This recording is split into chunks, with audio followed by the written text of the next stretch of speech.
बिहार चुनाव पर India TV मेट्राइज का एग्जिट पोल। एनडीए को 147 से 67 सीट साथ मिल सकती है फुल मेजोरिटी। महागठबंधन को 70 से 90 और जनसुराज को 2 सीट मिलने का अनुमान। 243 सीटों के एग्जिट पोल में जेडीयू सबसे आगे, नीतीश फिर से बन सकते हैं मुख्यमंत्री, बीजेपी का दूसरा और आरजेडी का तीसरा स्थान मिलने का अनुमान।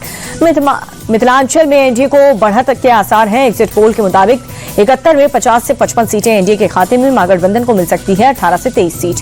भागलपुर क्षेत्र में एनडीए को 20 से 23 सीटों का अनुमान। एग्जिट पोल में महागठबंधन को 7 से 10 सीटें, प्रशांत किशोर के खाते में जा सकती हैं 1 सीट। एग्जिट पोल में मगध रीजन भी एनडीए का दबदबा, 51 में से 30 से 35 सीटें जीतने का अनुमान। महागठबंधन को मिल सकती है 17 से 22 सीट। भोजपुर क्षेत्र की 67 सीटों का एग्जिट पोल, एनडीए के खाते में 37 से 42 सीटों का अनुमान। महागठबंधन को मिल सकती है 20 से 25 सीट। सीमांचल की 24 सीटों पर भी 5 पांडवों का दबदबा, एनडीए को 10 से 12 सीटें मिलने का अनुमान। मुस्लिम फैक्टर के बाद भी ओबीसी को 2 से 3 सीटों की संभावना। महागठबंधन को मिल सकती है 8 से 10 सीट। बिहार में एनडीए महिलाओं की पहली पसंद। एग्जिट पोल में 65% महिलाओं का वोट एनडीए को मिलने का अनुमान है। महागठबंधन को 27% महिला का वोट संभव। मुस्लिम बाहुल्य सीट पर देखा राहुल तेजस्वी की जोड़ी का जलवा। एग्जिट पोल के मुताबिक 78% मुसलमानों का वोट महागठबंधन को मिल सकता है। बिहार चुनाव के दूसरे और आखिरी फेज ने तोड़े सारे रिकॉर्ड। अब तक 67% से ज्यादा वोटिंग हुई। सबसे ज्यादा सीमांचल के इलाकों में मतदान हुआ। किशनगंज में रिकॉर्ड 76% वोटिंग। पिछले विधानसभा चुनाव के मुकाबले औसतन 13.5% की ग्रोथ। एनडीए को पूर्ण बहुमत दिलाने में लगी है बिहार की जनता।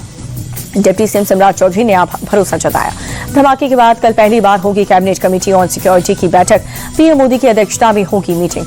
दिल्ली धमाके पर प्रधानमंत्री मोदी ने दुख जताया। भूटान में बोले दोषियों को बख्शेंगे नहीं, जिम्मेदारों को न्याय के कटघरे में लाया जाएगा।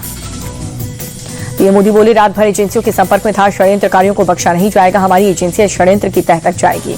दिल्ली धमाके के बाद गृहमंत्री अमित शाह के आवास पर हुई हाई लेवल मीटिंग। गृह सचिव, आईबी डायरेक्टर, डीजी, एनआईए समेत कई बड़े अधिकारी भी मौजूद रहे। अमित शाह का अधिकारों को क्लियर कट मैसेज, कहा कि गुनहगारों को किसी भी हाल में पकड़ करके लाओ, दोषियों को सख्त से सख्त सजा मिलेगी।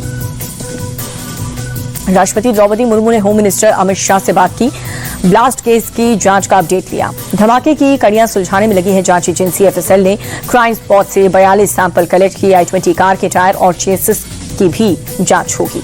दिल्ली धमाके का नया सीसीटीवी आया सामने। ब्लास्ट के बाद इधर उधर भागते दिखे लोग। धमाके के बाद मार्केट में मची अफरा तफरी। दिल्ली ब्लास्ट केस में बड़ा खुलासा हुआ। संदिग्ध car driver Umar doctor Adil का करीबी था।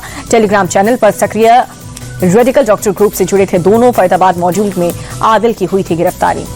उमर ने जीएमसी श्रीनगर से एमडी मेडिसिन की पढ़ाई की थी। अनंतनाग में बतौर सीनियर रेजिडेंट काम किया, बाद में फरीदाबाद शिफ्ट हुआ था। धमाके में इस्तेमाल कार के बदरपुर बॉर्डर से दिल्ली में एंट्री ली। कई इलाकों का चक्कर लगाने के बाद लाल किले के पास पहुंची थी कार। दिल्ली धमाके में संदिग्ध उमर की नई तस्वीर सामने आई। धमाके वाली कार को उमर ही चला रहा था।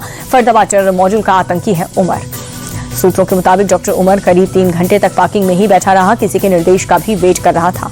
मोहम्मद उमर की फरीदाबाद मामले में हो रही थी तलाशी। काले रंग का मास्क पहन करके चला रहा था i20 car driver doctor Umar के परिवार पर भी पुलिस की नजर है। पुलवामा से उसके पिता को हिरासत में लिया गया। एक आईडी पुलवामा निवासी के नाम पर मिली है। सूत्रों के मुताबिक आतंकी हमले के लिए बार बार ओनरशिप बदली। दिल्ली धमाके में इस्तेमाल कार का बोनेट खुला था। एजेंसियों को बोनेट के अंदर विस्फोटक होने की आशंका। कार की डिग्गी में भी विस्फोटक होने का शक। ब्लास्ट वाली कार का नया सीसीटीवी आया सामने। पोल्यूशन चेक कराते दिखे 3 लोग। लंबी दाढ़ी वाला तारिक भी कार में मौजूद। धमाके की जांच में जुटी पुलिस को मिले कई अहम सुराग। धमाके वाली कार में मालिक कई बार बदले गए। कार के कई ट्रांसफर फर्जी आईडी पर हुए। दिल्ली ब्लास्ट केस में आमिर नाम के शख्स की तस्वीर सामने आई है। आमिर ने ही तारिक को कार दी थी। धमाके में इस्तेमाल कार तारिक ने खरीदी थी। पुलिस ने पुलवामा से तीनों को हिरासत में लिया। दिल्ली धमाके को लेकर के जम्मू कश्मीर में पूछताछ। जेएनके पुलिस की तारिक मुजम्मिल और आमिर से पूछताछ। 2 दिन के भूटान दौरे पर पीएम मोदी वैश्विक शांति प्रार्थना महोत्सव में शामिल हुए। एसआईआर पार्ट 2 के खिलाफ याचिकाओं पर सुप्रीम कोर्ट में सुनवाई। सुप्रीम कोर्ट ने चुनाव आयोग से 26 नवंबर तक जवाब मांगा। पश्चिम बंगाल विधानसभा में विपक्ष के नेता शुभेंदु अधिकारी का बयान। बोले कि राज्य सरकार बांग्लादेशी मुस्लिम घुसपैठियों को संरक्षण दे रही है। शिक्षक भर्ती घोटाले में जेल में बंद बंगाल के पूर्व मंत्री पार्थ चटर्जी की रिहाई। 3 साल के बाद मिली जमानत। बलरामपुर दौरे पर सीएम योगी आदित्यनाथ मां पटेश्वरी मंदिर में परिसर में गायों को चारा खिलाया। बरेली हिंसा मामले में मौलाना तौकीर रजा की न्यायिक हिरासत बढ़ी। कुल 46 आरोपियों को 25 नवंबर तक कस्टडी। राजस्थान के जैसलमेर में सेना का युद्धाभ्यास त्रिशूल अभ्यास के तहत जवानों की मिलिट्री ड्रिल। कल से कनाडा के दौरे पर रहेंगे विदेश मंत्री S Jaishankar. G7 foreign minister summit में लेंगे हिस्सा। पंजाब के फिरोजपुर में हथियार तस्करी के गिरोह का भंडाफोड़। 2 आरोपी गिरफ्तार। 6 पिस्तल जिंदा कारतूस भी बरामद। सीमा पार से करते थे हथियारों की तस्करी। गुजरात के नवसारी में बिश्नोई गैंग के साथ पुलिस की मुठभेड़ हुई। एनकाउंटर में 4 गिरफ्तार, 1 बदमाश घायल। साउथ सुपरस्टार विजय देवरकोंडा की तेलंगाना सीआईडी दफ्तर में पेशी। ऑनलाइन बैटिंग ऐप के मामले में हुई सवाल जवाब। रिश्वत मामले में केस फंसे पंजाब के पूर्व डीआईजी हरचरण बुल्लर की मुश्किलें बढ़ी। 20 नवंबर तक बढ़ाई गई न्यायिक हिरासत। तेजी के साथ बंद हुआ शेयर बाजार। सेंसेक्स 335 और निफ्टी 120 अंक उछला। अमेरिकी डॉलर के मुकाबले रुपए में 16 पैसे की तेजी। 1 डॉलर का भाव 88 रुपए 57 पैसे पर बंद। और सोने के भाव में 1987 रुपए की बढ़त। 24 कैरेट सोने का रेट 1,22,087 रुपए हुआ।